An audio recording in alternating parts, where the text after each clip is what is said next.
Thank you for joining me. My name is Marc Fitapelli. I'm a consumer attorney, and I'm here today to talk with consumers who have questions about IC3 reports, internet crimes reports.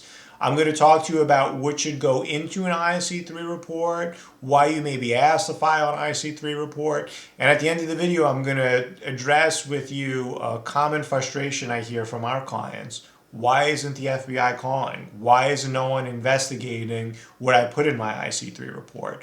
I'll get to all of that at the end of the video. Before I get to that, I just want to put up a brief disclaimer. I want you to understand this is attorney advertising. If you have a legal problem or if you need help with a legal problem, you should call a competent lawyer that can assist you. You shouldn't rely on YouTube videos. If you had cryptocurrency stolen from you, or if you had a brokerage account that was hacked, or if you were scammed somehow and you want to sue your financial institution, call me and I might be able to help you. My number is 800-787-8040. That's 1-800-787-8040. Right? So that's my little disclaimer and my little commercial. So with that, I'm going to talk to you now about IC3 reports, internet crimes reports. So if you are watching this video, you're probably a victim of an internet crime, and you were asked to file an internet crimes report, perhaps by your financial institution, maybe even by law enforcement. And you know what these reports are. They're reports that primarily go to the FBI, but they also go to other members of federal law enforcement who investigate internet crimes. So they go to the Postal Police, the Secret Service, the FBI, and it goes into a centralized database that all of these agencies are using, and they're all sharing this information, right? And so that's what the IC3 is and what the purpose of it is. And if you want to file an IC3 report, you go to the website, it's ic3.gov, and that's how you do it. And so that's the purpose of it. And when you file one of these reports, the most important thing that you should do is be specific.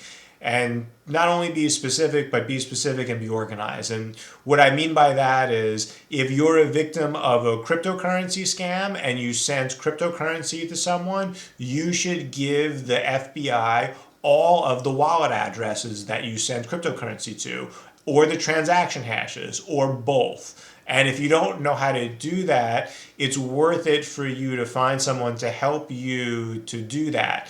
Because just filing the IC3 report without giving that information, especially if you're the victim of a cryptocurrency crime, doesn't give the FBI a whole lot of value, right?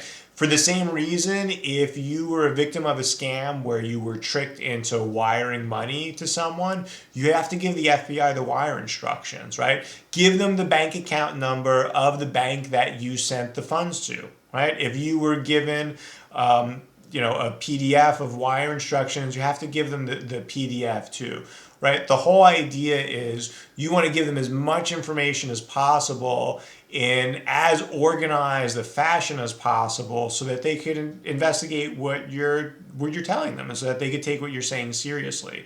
So, that's the most important thing, especially, like I said, for cryptocurrency investors, you have to do the transaction hashes. I mean, for me, that's an absolute must. After you file this report and it's detailed and you have all of your evidence together, what happens with these reports? Typically nothing, unfortunately. And that's the number one complaint that I hear from my clients is I did an IC3 report and I lost fill in the blank. It could be many millions of dollars, right? And the FBI is ignoring them. And that is unfortunately something that I hear very often in my practice. And it is just, the reality of the world that we live in today and the reality of these crimes. They're so prevalent, and there's unfortunately more than 100,000 people are victims of internet crimes every year. And so there just aren't enough resources to help everyone. So what you could do if you're feeling frustrated and you didn't get a response on your IC3 report is you should also report this to your state and local law enforcement if you hadn't done that already too, right? So sometimes people who have smaller losses aren't taken seriously by federal law enforcement, and they're taken more seriously by state and federal law enforcement. Especially if you live in a big city, right? If you live somewhere like New York, where I live, or Los Angeles or Chicago, you should call your state or local law enforcement because they are very well versed in internet crimes, and where the FBI may not help you, they may help you, right? So if that's one of the things you should do if you're feeling frustrated. The other thing you should do if you're feeling frustrated is you could call your local field office and ask to come in with information, or just call and try to be nice and try to be more forceful with the information you have and see if you can get them to take you more seriously that way. But, other than doing those things, other than literally calling and being nice, there's not a lot that you could do as a victim of an internet crime to force the FBI to investigate. On the same token, there's not a lot that I could do as an attorney for a victim. All that we could do as attorneys and all you can do as a victim is report the information in as intelligible as a way as possible, right? And so that's what I want to leave you with is think about the person who is receiving these reports. And remember what I told you, that this happens to more than 100,000 people a year are victims of internet crimes, right? So that's a pretty staggering number. I don't know how many people are staffed at IC3 and how many people are reading these reports, but I have to imagine that they're overwhelmed. So what you're submitting has to be neat, it has to be clean, it has to have all the information that they need.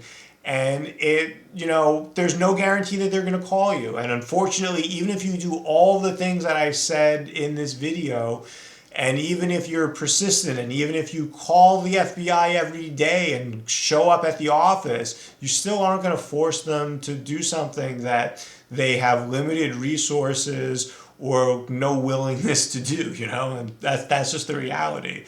And it's a sad reality, but it's one that as a victim, you have to recognize that unfortunately, and I tell this to people who call our office all day, is we don't want to give victims false hope in this situation. And, unfortunately, your recovery story might end when you send your IC3 report, right? That may be the end of you recovering your stolen cryptocurrency. And for many people, that is. And, I'm sorry to tell you that. Hope you found this video informative. I hope it helps you do your IC3 report.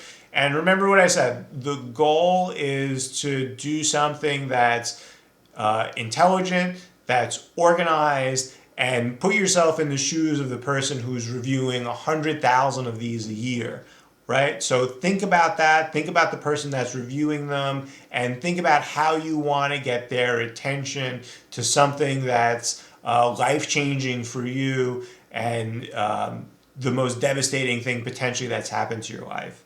And, again, I'm sorry that this happened to you.